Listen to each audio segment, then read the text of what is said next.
A billionaire standing in a dark hallway at 3 in the morning, watching through a cracked door as his maid sings softly to his sons. Warm towels folded beside the bed, ginger tea on the nightstand.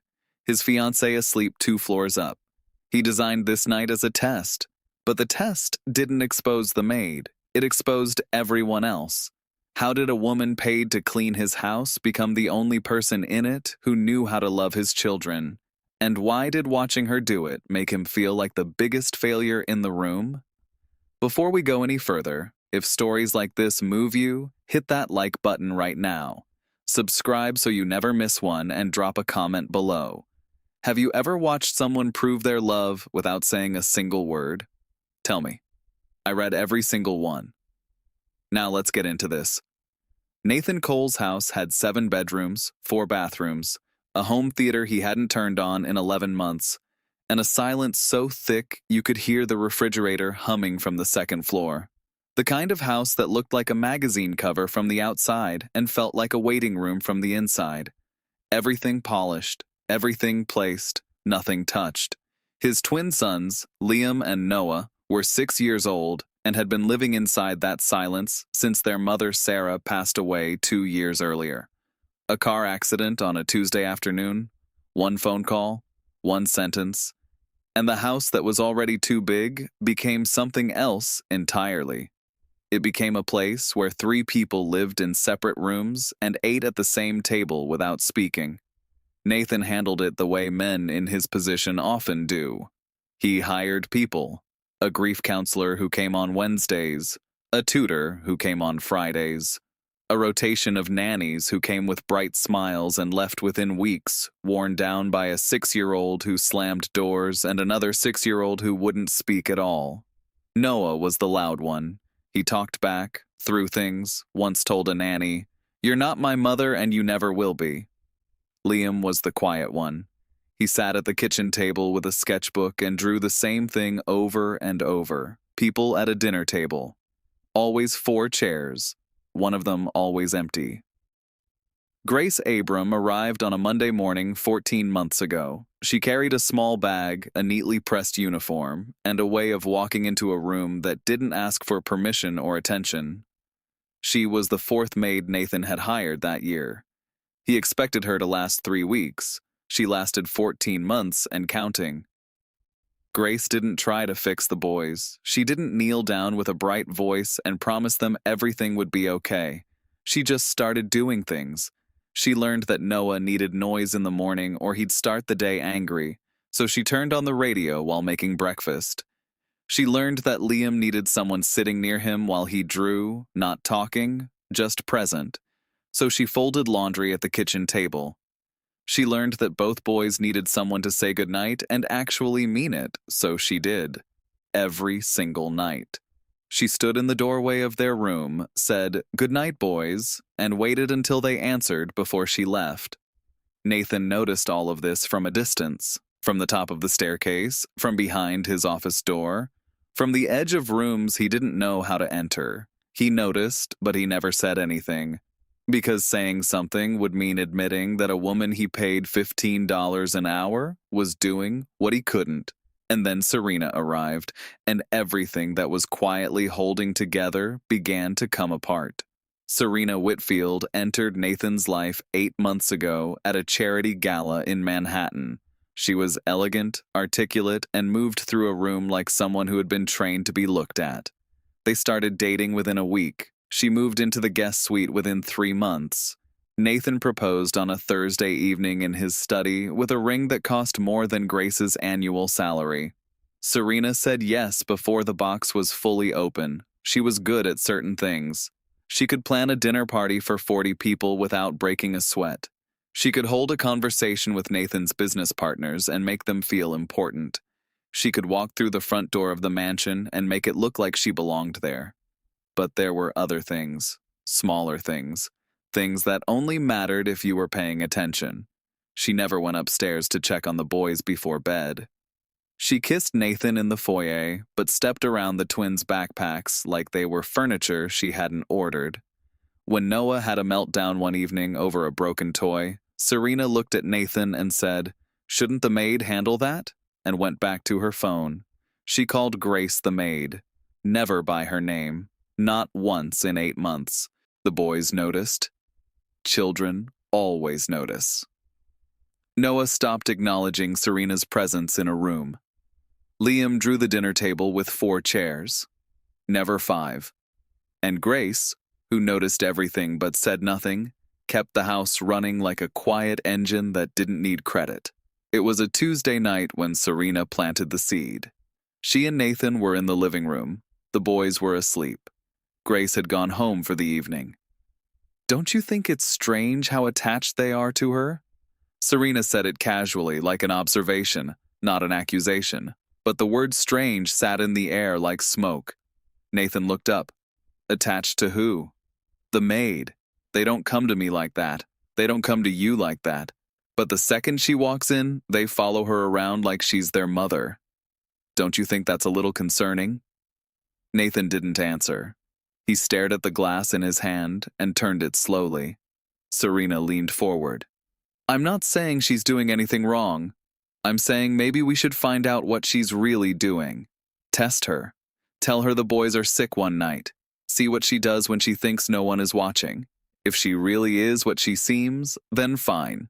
But if she's not, wouldn't you rather know now before I officially become part of this family?" Nathan agreed.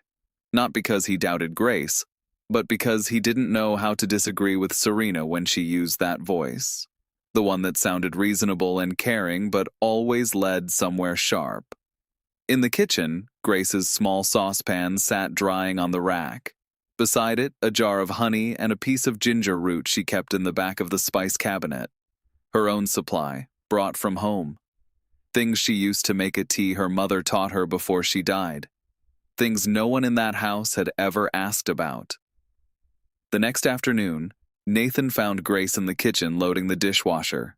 He leaned against the counter and tried to sound casual. "Hey, Grace. The boys felt a little warm this morning. Might be coming down with something. Would you mind keeping an eye on them tonight? Just in case it gets worse?" Grace looked at him for a moment. Not with suspicion, not with surprise. She looked at him the way someone looks when they've already been doing the thing you're asking them to start. She nodded once. "Of course. I'll stay tonight." No follow-up question about overtime, no negotiation about hours, no hesitation. She dried her hands on the towel, folded it into a neat square, and walked to the pantry. Nathan watched from the doorway as she pulled out the ginger root. She peeled it slowly with a small knife, her hands steady and familiar with the motion. Then the honey. Then the lemon she kept in the crisper, separate from the family's groceries because she'd bought it herself. She filled the small saucepan with water and set it on the stove at low heat. The kitchen began to smell like something that didn't belong in that house. Something warm, something personal, something that came from a different life entirely. Her mother used to make this. Every time Grace or her sister had a fever, a sore throat, a bad day at school, her mother would stand at the stove with the same saucepan, and the whole apartment would fill with that smell, and somehow the sickness would feel smaller because someone was standing at the stove, making it smaller. Her mother died when Grace was 22. She left behind 3 things: a Bible, a winter coat, and that recipe. Grace kept all 3. Nathan went to find Serena. She was in the bedroom, scrolling through her phone. He told her, "The boys might be getting sick. I asked Grace to monitor them tonight." Serena looked up. "Good. Now we'll see what she's really about." Nathan waited. For a moment, he thought she might ask about the boys, ask if they had a temperature, ask if she should check on them. She didn't. She went back to her phone. He stood there for an extra 3 seconds. It wasn't long, but it was long enough to feel the weight of something he wasn't ready to name. That evening, Grace carried a tray upstairs. 2 small cups of ginger honey tea, still steaming. 2 warm towels folded neatly beside them. And the book she read to the boys every night, a children's story called The Brave Little Bear, with a cracked spine and a coffee stain on the cover from the night Liam spilled his drink and cried about it for 20 minutes until Grace told him the book liked coffee too. The twins weren't sick. But what happened in that room over the next 10 hours would make that fact irrelevant. 9 o'clock. Grace sat in the chair between the two beds. The chair had been there for 14 months. She moved it from the guest room on her third night because Liam had a nightmare and she didn't want to sit on the floor again. Over time, the carpet beneath it developed two small grooves where the legs rested, a mark that no one noticed except the woman who sat in it every night. She checked foreheads with the back of her hand, warm but normal. She didn't say, "They're fine." She said, "Let's keep an eye on it tonight," because she understood that when a child thinks they might be sick, dismissing it feels the same as dismissing them. Noah asked for a story. Grace opened The Brave Little Bear and did the voice for the bear the way Noah liked it, low and grumbly with a growl at the end of every sentence. Noah interrupted. "That's not right. The bear sounds deeper. Like this." He made a sound somewhere between a cough and a roar. Grace adjusted. Noah grinned. This was their routine. The correction was part of the ritual. Liam drew while she read. His pencil moved in small, certain strokes. He didn't show the drawing. She didn't ask. She had learned early that Liam shared things on his own timeline, and pushing made him close like a door with a broken hinge. By 10:30, Noah had fallen asleep mid-sentence, one arm hanging off the bed. Grace lifted it back gently and tucked the blanket around him. He mumbled something about dragons and went still. Liam was still awake. "Grace, am I sick?" "I don't think so, sweetheart, but I'm staying just in case." He nodded, then quieter. "You always stay?" She didn't answer that. She just put her hand on the edge of his bed and stayed exactly where she was.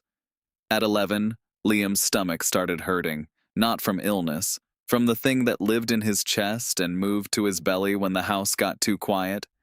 Grace recognized it immediately. She heated the ginger honey tea, sat on the edge of his bed, held the cup while he took small sips. "My mom used to say that ginger knows where the hurt is," she said quietly. "It finds the sore spot and sits with it until it's not so loud anymore." "Your mom sounds nice." She was. "Is she in heaven?" Grace took a breath. "I think so." Liam nodded slowly, the way children nod when they're connecting two things adults try to keep separate. "Like my mom." Grace's hand found his. She held it without squeezing. They sat like that until his eyes closed and the cup of tea went cold on the nightstand next to a drawing he hadn't shown anyone yet. It was midnight. Nathan was watching through the cracked door of his study. Grace hadn't checked her phone once. She was sitting between two beds in a chair with grooves in the carpet beneath it, and she looked like someone who had never considered being anywhere else. 2 in the morning. Grace's head was tilted at an angle that would leave a mark on her neck by morning. She had fallen asleep sitting up, one hand resting on Liam's blanket, the other on Noah's. Her body had found a position that kept contact with both beds at once, as if even in sleep, she was unwilling to let go of either. The ginger tea on the nightstand had gone cold, 2 cups, untouched since midnight. The warm towels still folded beside them, unused because the boys didn't actually need them. But Grace had prepared them anyway, because preparation was how she loved, not in declarations, not in promises, in the quiet act of being ready for something that might not even happen. Nathan turned and walked to his bedroom. 40 steps. He had counted them once, months ago, when Noah had a nightmare, and he thought about going to check and then didn't. He walked them now, and each one felt like a sentence he hadn't said. Serena was asleep on her side of the bed. Silk eye mask. Phone charging. Empty wine glass on the nightstand with a faint red ring at the bottom. The room smelled like her perfume, and the candle she burned every night. Something with vanilla and bergamot that cost $40 and smelled like a hotel lobby. Nothing in this room smelled like ginger or honey or a 6-year-old's shampoo. She hadn't asked about the boys, not when he told her they might be sick, not at dinner, not before bed. She said, "Good, now we'll see." and went upstairs and removed her makeup and poured her wine and put on her mask and slept. Nathan walked back to the twins' door. Grace woke when the floor creaked. She opened her eyes without confusion, the way people do when they weren't really sleeping, just resting while listening for any sound that might matter. "Their temperature's fine," she whispered. "Liam had a stomach thing around 11, but the tea settled it. Noah talked in his sleep around 1, something about a dragon eating his homework. I stayed in case he woke up scared." She wasn't reporting. She wasn't justifying. She was sharing, like she assumed he'd want to know the details of his own children's night. Nathan opened his mouth. "Thank you," or "I'm sorry," or "I don't deserve any of this." Nothing came out. He nodded once and turned around and walked back to his bedroom where his fiancée was sleeping 40 steps away from 2 boys she would soon be expected to call her own. The test was designed to expose Grace. Instead, it had exposed the exact shape of everything Serena would never do, and everything he had failed to do himself. He didn't sleep for the rest of the night. Morning came the way it always did in that house. Sunlight through the curtains at angles that made the marble floors look warm, even though they were always cold to the touch. Nathan came downstairs at 7:15 and found Grace in the kitchen. She had been up all night, but you wouldn't know it from looking at her. The eggs were on the stove. Toast was in the rack. She had cut the fruit into the shapes the boys liked, stars for Noah because he said circles were boring, and small squares for Liam because he liked things that stacked. The twins came down at 7:30. Noah climbed onto his chair and immediately started telling Grace about the dragon dream in detail. Apparently, the dragon had blue shoes and a briefcase, and was very polite about eating homework. Grace listened to every word like it was a board meeting. She asked follow-up questions. She nodded at the right moments. Liam sat beside her and ate quietly with his sketchbook open to the drawing from last night. He still hadn't shown it to anyone. Serena came down at 8:15. Hair perfect, outfit pressed, rested and glowing in the way that only someone who slept 8 uninterrupted hours can glow. She poured herself coffee, sat across from Nathan, and waited for the boys to leave the room before speaking. "So? What happened? Anything suspicious?" Nathan looked at his coffee. "She stayed up all night." Serena raised an eyebrow. And she stayed up all night." Serena set her cup down slowly. "Nathan, that's what she's paid for. That's literally her job. I need you to see this clearly. The boys are too attached to her. It's not healthy. When we're married, I'll handle the children. We don't need a maid who thinks she's their mother." The kitchen was quiet, except for the sound of the radio Grace had turned on in the next room for Noah. Nathan asked a question. He asked it the way someone asks a question they already know the answer to. "What's Liam's favorite thing to draw?" Serena paused. "Animals," she said. "He's always drawing animals." Liam drew people, always a dinner table, always 4 chairs. Nathan didn't correct her. He asked another one. "What does Noah say every night before bed?" Serena's mouth opened, then closed. She looked toward the kitchen as if the answer might be written on the wall. Nathan stood up without answering either question for her. He walked to the kitchen where Grace was wiping down the counter. The boys were eating. Noah was still describing the dragon. Grace had her back to the doorway, and she was humming something soft and tuneless and warm. The table had 4 plates. Serena's chair was empty. No one had mentioned it. No one had set a place for her. And the terrible thing was, Nathan realized he hadn't noticed until just now. 2 days passed. The house continued the way it always did. Grace at the center, the boys orbiting around her, Nathan watching from whatever room was closest. But Serena was different now. Something behind her smile had hardened. She could feel the ground shifting, and she wasn't the type to let it shift without pushing back. She found Grace in the laundry room on a Thursday afternoon. The boys were at school. Nathan was at his office. The house was empty except for the 2 of them. "After the wedding, your services won't be needed anymore. I'll be managing the household myself. I wanted to tell you now so you have time to find something else. Grace stopped folding. She finished the towel in her hands, folded it into a perfect rectangle, and placed it on the stack before turning. I understand. No anger, no tremor, no plea. Just 2 words and a nod. Serena had expected more. A negotiation, an appeal to Nathan. What she got was a woman who absorbed the blow and remained standing without wobbling. But the boys had come home early, a half day at school. The front door opened quietly because Noah had learned that if you turned the handle while pushing, it didn't click. They were standing in the hallway with their backpacks still on, close enough to hear everything. Noah stepped into the doorway. "You can't make Grace leave." Serena smiled the way adults smile when they believe children don't understand. "Sweetheart, I'm going to be your new mom. You won't need a maid anymore." Grace isn't the maid. Liam was behind his brother, holding his sketchbook against his chest like a shield.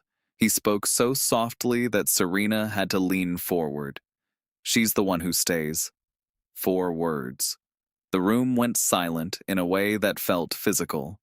Serena looked past the boys for Nathan. He wasn't there. She looked at Grace, expecting tears or triumph.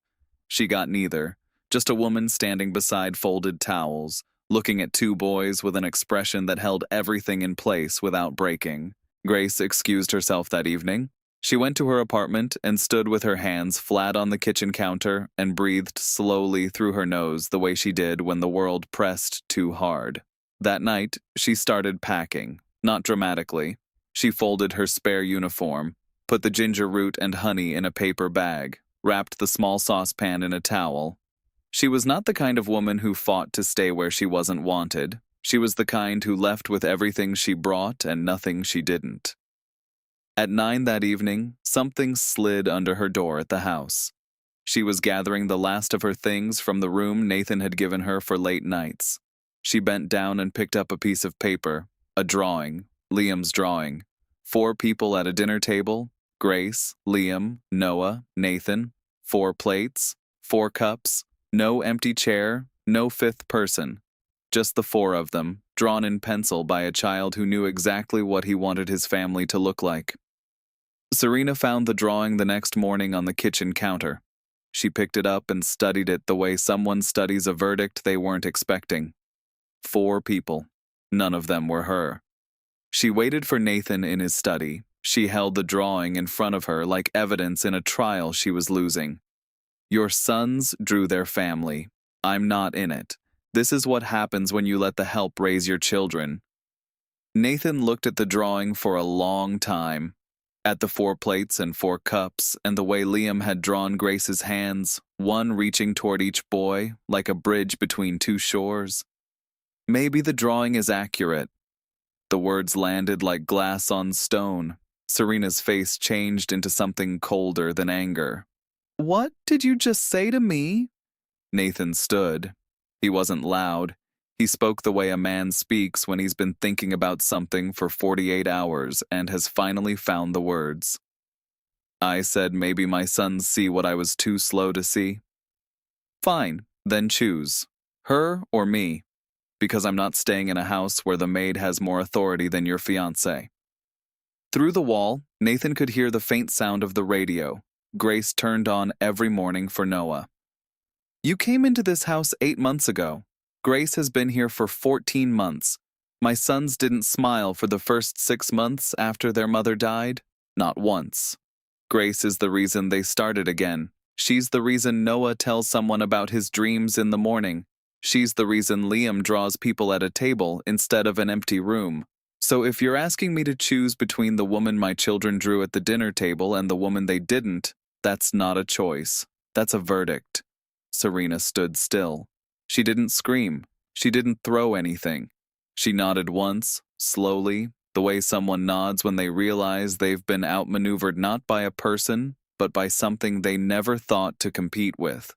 She went upstairs, packed 1 suitcase, came back down in a different outfit, the kind you wear when you want leaving to look like your idea. Her heels clicked on the marble. She opened the front door without looking back. The house didn't feel emptier, it felt lighter, as if something pressing against the walls from the inside had finally released. Nathan sat at the kitchen counter, the drawing in front of him, 4 people at a table. He traced the crayon lines with his finger, slowly, the way someone traces words they wish they had written themselves.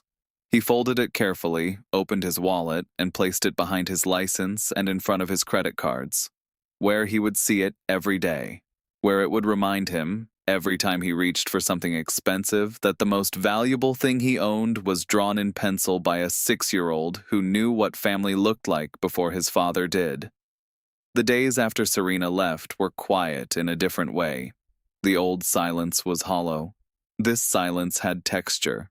The sound of Grace humming in the kitchen, Noah arguing with his cereal, Liam's pencil on paper, the coffee maker starting at 6:45 because Grace had said it the night before, a house starting to breathe. Nathan changed, not dramatically, but in ways the boys noticed before anyone else. He came downstairs for breakfast instead of taking coffee to his study. He asked Noah about school and waited for the answer. He looked at Liam's drawings and asked, "What's this part?" and "Who's that?" He was clumsy at it. He burned toast. He forgot which twin liked stars and which liked squares. He asked Noah about a school project that belonged to Liam and had to be corrected by both boys at once, which Grace watched from the sink with an expression she kept carefully neutral. But he showed up, every morning, every evening. And the boys, who had spent 2 years interpreting silence, could read effort better than anyone. One evening, 2 weeks after Serena left, the twins were asleep. Grace was standing at the counter making ginger honey tea. Not for the boys, not for a stomach ache, just for herself. Habit, comfort, the smell of her mother in a cup. Nathan walked in. She poured a second cup without looking up. They sat across from each other. The kitchen was warm and quiet, and the silence between them wasn't empty. It was full. "I need to tell you something," Nathan said. "That night when I told you the boys were sick, they weren't. It was a test, Serena's idea.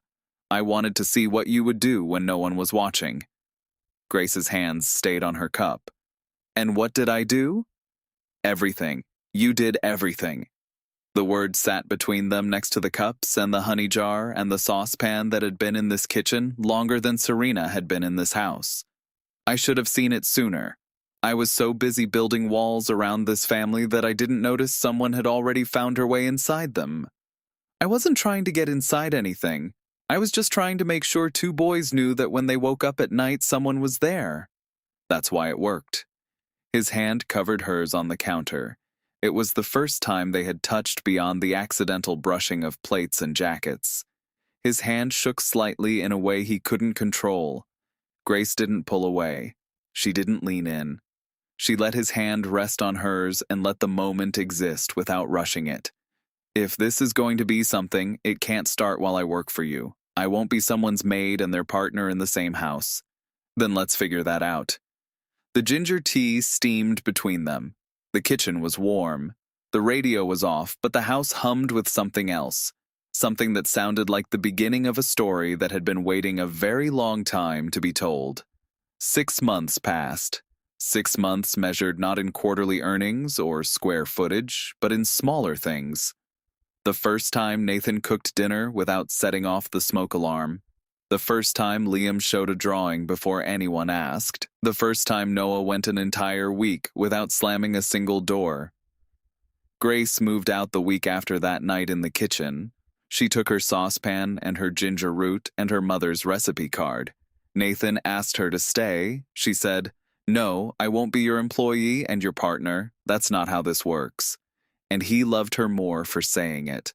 She came back 2 months later, on her own terms. Not as a maid, not as someone who arrived with a uniform and left when the shift ended. She came back as someone who chose to be there, and the difference between obligation and choice was the difference between a house and a home, and everyone in that house felt it the moment she walked through the door without a name tag. Nathan cooked on Saturdays now, badly, confidently.